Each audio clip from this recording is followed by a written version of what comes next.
I can tell whether a summer outfit truly works before a woman has walked 50 feet across a hot parking lot. I don't need to see the label. I don't need to know what it cost. And I certainly don't care whether someone called it age-appropriate. I watch what happens when the heat touches the clothes. Does the blouse begin clinging to the body? Does the waistband suddenly feel too tight? Does she start pulling at her neckline, adjusting her sleeves, or wishing she had worn something else?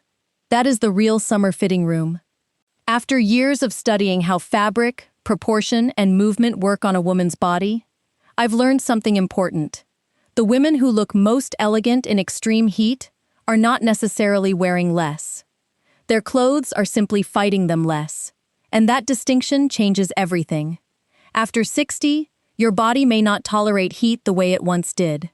Comfort matters. But comfort does not mean surrendering to shapeless clothes, tired-looking basics, or an outfit you would never choose if the temperature were 10 degrees cooler. You can have both. You can feel cool and still look refined. Relaxed, but never careless. Modern, without chasing trends. Today, I'm going to show you how I would approach your hot weather wardrobe if you were standing in my fitting room. How I think about air, fabric, space around the body, proportion, color, shoes, and one final detail most women never consider. Because in extreme heat, true elegance begins long before anyone notices what you're wearing. It begins with how effortlessly you move through the heat.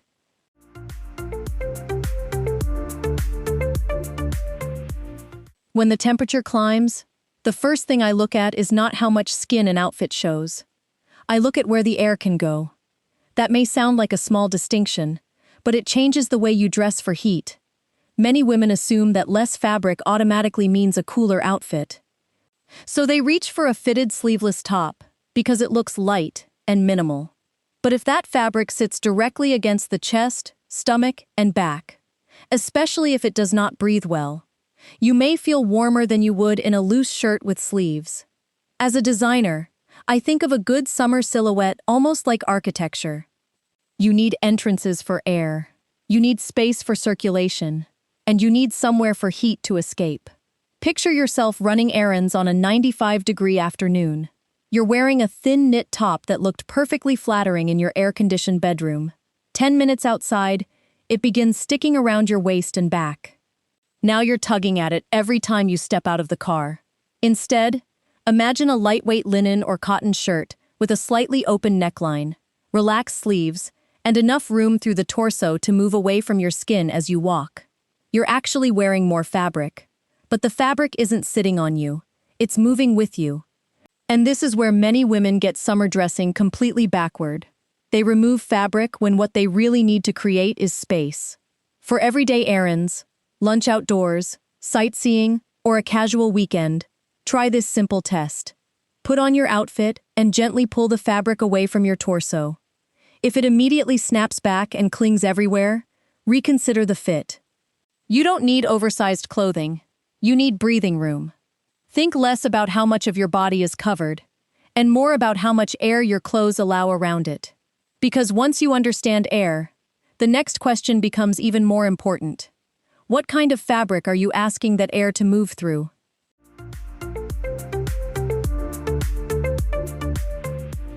Some fabrics are charming in the fitting room and completely unreliable by lunchtime. I've learned never to judge a summer garment by how beautifully it hangs on a rack. Fabric has to perform once it meets a real body, real movement, and real heat.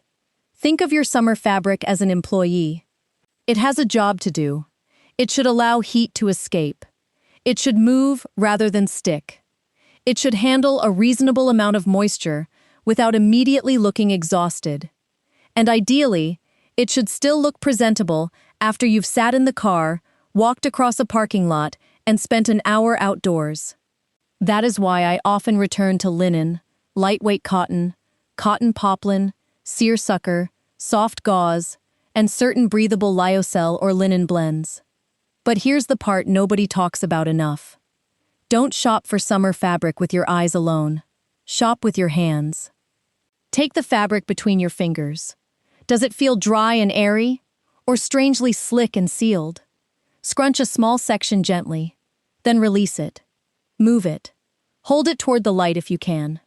You're not conducting a laboratory test. You're simply asking, how will this behave when my body gets warm? And please don't reject good linen simply because it wrinkles. A linen shirt that develops a few soft creases as you move can still look beautifully sophisticated. There is a difference between a fabric showing that it has been lived in and an outfit looking neglected. I call that graceful imperfection.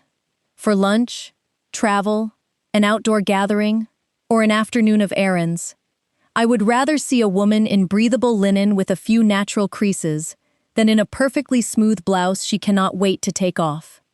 So when you're standing in a store this summer, remember this. Beautiful fabric isn't the fabric that behaves perfectly on the hanger.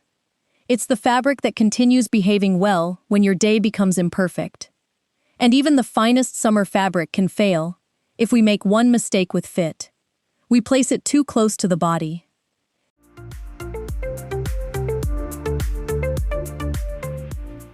In extreme heat, 2 inches of empty space can feel more luxurious than a designer handbag.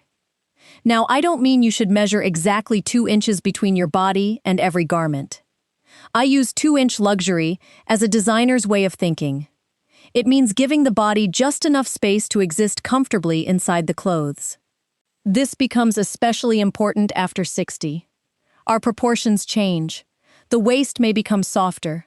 The stomach may become fuller. The upper arms, bust, or hips may sit differently than they did 20 years ago.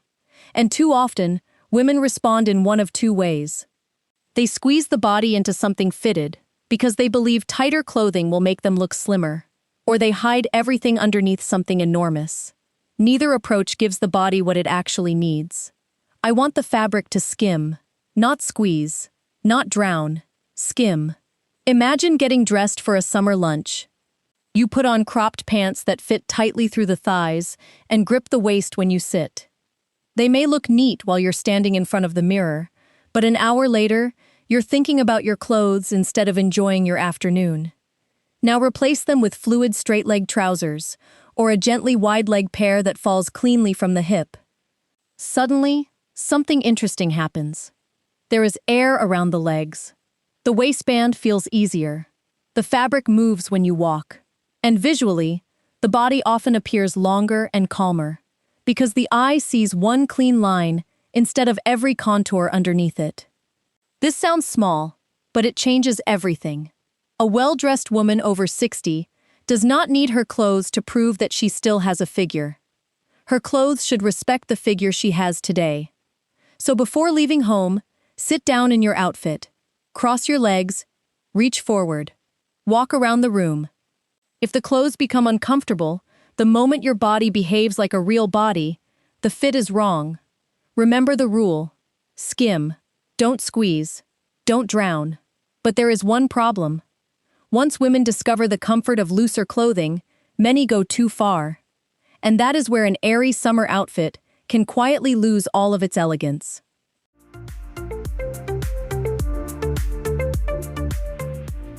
The moment a woman discovers that loose clothing feels wonderful in the heat, she faces a new problem. Everything starts getting loose at the same time. The blouse gets wider. The trousers get wider.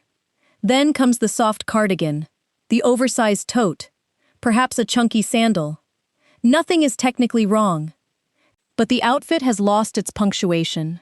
As a designer, this is when I stop asking whether each individual piece is attractive and start looking at the silhouette from across the room. Where does my eye find structure? If I cannot find it anywhere, the outfit usually needs editing. This is why I use what I call the one loose, one clean rule. If you're wearing beautifully fluid, wide-leg linen trousers, try giving the upper body a cleaner line. Perhaps a relaxed cotton shirt with a defined shoulder, an open neckline, and a length that doesn't overwhelm your frame. If you're wearing an airy, oversized shirt, reverse the equation. Pair it with simple straight-leg trousers or a clean skirt that falls smoothly without adding another large volume. Notice that I said clean, not tight, clean. There is an enormous difference. Imagine you're getting dressed for a casual summer dinner. You choose flowing linen trousers because they're cool and comfortable. Then you add a long, very loose tunic. Individually, Both pieces are lovely. Together, your body disappears. Now keep the trousers and change only the top. Choose an airy shirt with a more controlled shape, perhaps lightly tucked at the front, or ending at a more flattering point on the body. Suddenly, the same trousers look sophisticated. And this is where summer elegance becomes almost mathematical. Volume needs contrast. If everything is wide, introduce definition somewhere. If everything is fitted, release something. Before leaving home, step several feet away from the mirror. Don't inspect your stomach. Don't inspect your arms. Look at the whole silhouette. Does your eye know where the outfit begins and ends? That is the designer's test. Because once your proportions feel calm, you can do something fascinating. You can stop thinking about shape for a moment and start dressing for the light.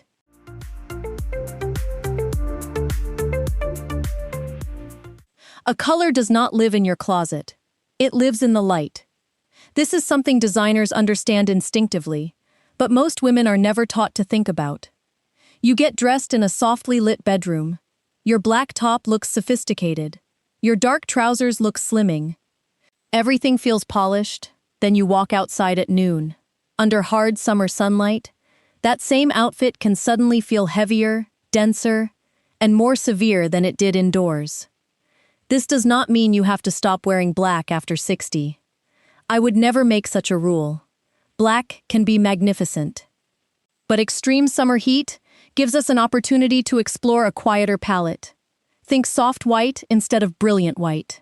Oyster, stone, sand, pale blue, sage, warm taupe, soft olive, washed navy. These colors don't need to shout to be noticed. They reflect the mood of summer while still feeling grown up and refined. For example, imagine meeting a friend for lunch in stone-colored trousers, an ivory linen shirt, simple leather sandals, and a warm cognac bag. There is almost nothing fashionable about that combination in the trendy sense. And that's precisely why it works. It doesn't look like you're trying to create an outfit. It looks like you simply know how to dress. Now here's the part many women get wrong. They assume a neutral summer wardrobe will become boring, so they start adding more colors, more prints, and more accessories. You don't necessarily need them. Instead, create what I call a column of calm. Keep 2 or 3 pieces visually connected, then allow one subtle contrast to finish the outfit. Washed navy with soft white, sage with stone, ivory with warm tan. Not trendy, not flashy, just resolved. And save your deeper colors for places where they shine beautifully. An evening dinner, an air-conditioned restaurant, or one strong accent against lighter clothing. Before you judge a summer outfit, look at it near a window or step outside for a moment. Ask yourself, does this color feel as beautiful in daylight as it did in my mirror? Because once the colors become visually lighter, one surprisingly small detail can make the entire outfit feel heavy again, and it's waiting at your feet.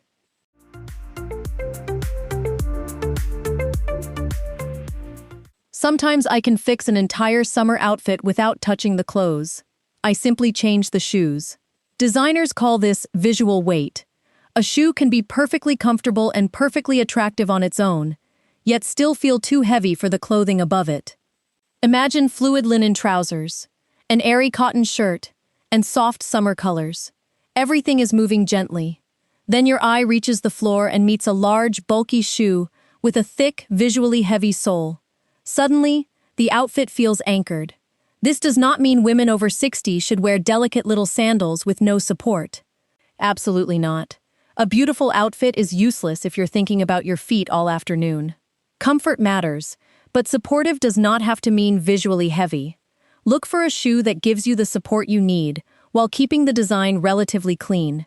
Depending on your feet and your day, that might be a refined leather sandal, a supportive minimal sandal, a woven flat, a lightweight loafer, or a clean, low-profile sneaker. The important principle is simple. Match the visual weight of your shoe to the visual weight of your clothes. I use this constantly when dressing women for travel. Picture a warm weather travel day. You're walking through a terminal, sitting for hours, stepping into aggressive air conditioning, then arriving somewhere hot enough that the pavement seems to radiate heat back at you. You need shoes you can trust, not shoes you tolerate, because they complete the outfit. And this is where I think mature style becomes much more intelligent than youthful fashion. At 25, you may have been willing to suffer for the shoe. At 65, you know better. Elegance should make your life easier, not ask you to endure it. So try this the next time an otherwise good summer outfit feels slightly wrong. Before changing the blouse or trousers, look down. Could the shoe become cleaner, lighter, less visually dominant? The best summer shoe is often the one your feet barely notice, and your outfit doesn't have to explain. But even when your shoes, fabric, and proportions are perfect, summer presents one ridiculous problem. Outside, you're melting. Then you open the restaurant door, and suddenly you're freezing.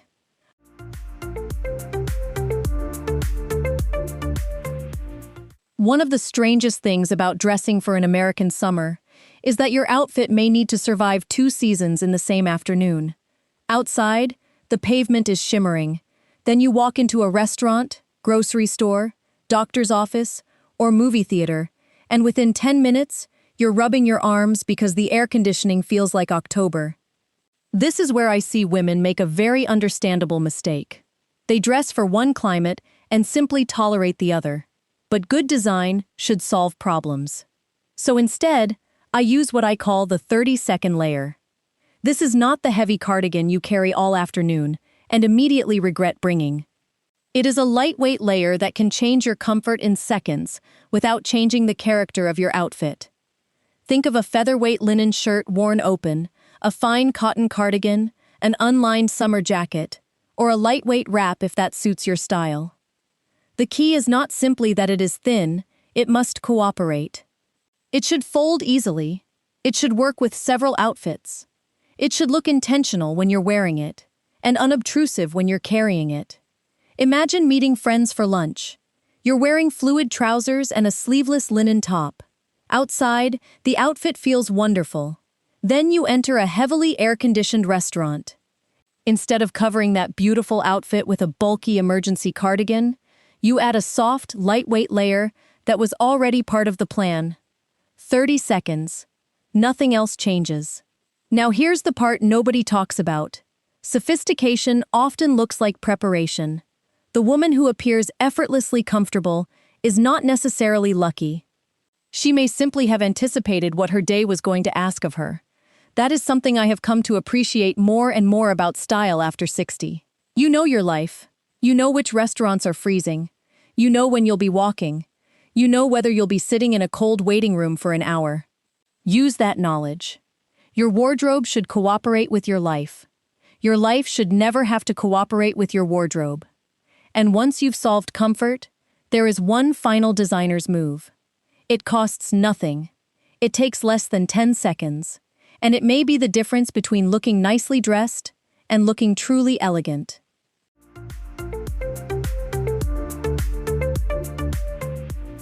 Before a woman leaves my fitting room, there are times when I don't add a single thing. I take something away. That may be the most important summer styling lesson in this entire video.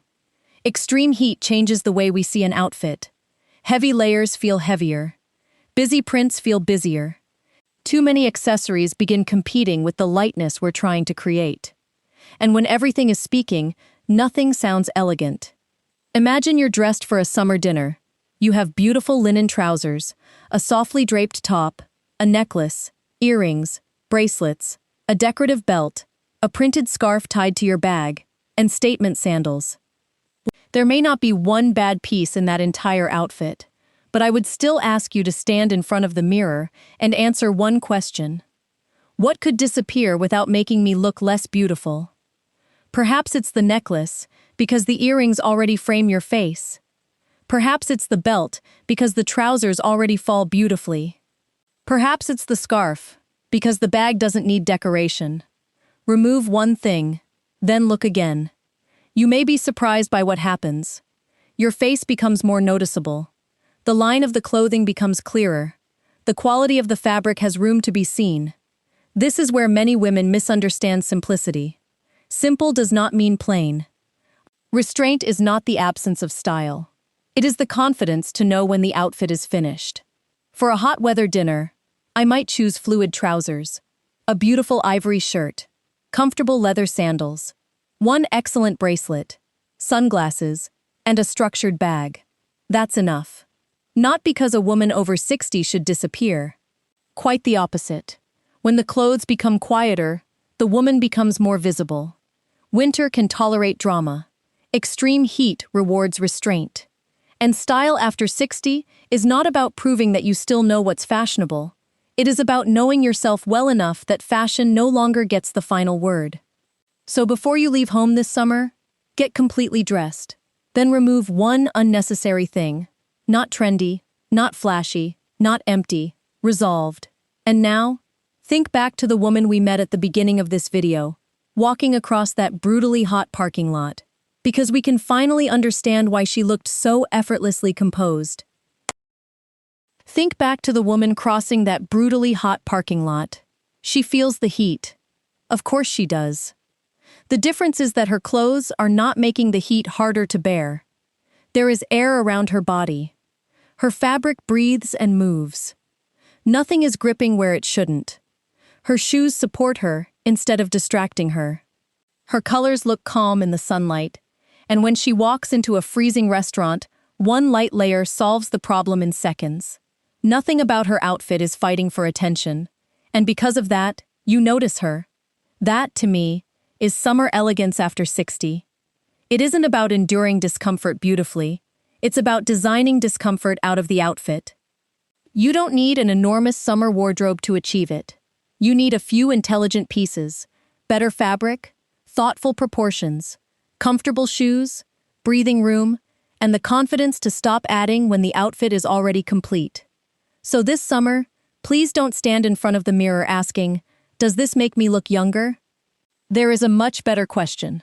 Do I look comfortable, intentional, and completely at ease with the woman I am today? That is a far more sophisticated kind of beauty. Now tell me in the comments, what is hardest for you when dressing for extreme heat? Your arms? Your midsection? Finding breathable fabrics? Comfortable shoes? Or simply staying elegant when the temperature becomes unbearable? And if you believe style after 60 should become smarter, not smaller, subscribe and join us. Because next, I'm going to show you the summer pieces that can look remarkably expensive after 60, and the tiny details that quietly separate polished from ordinary.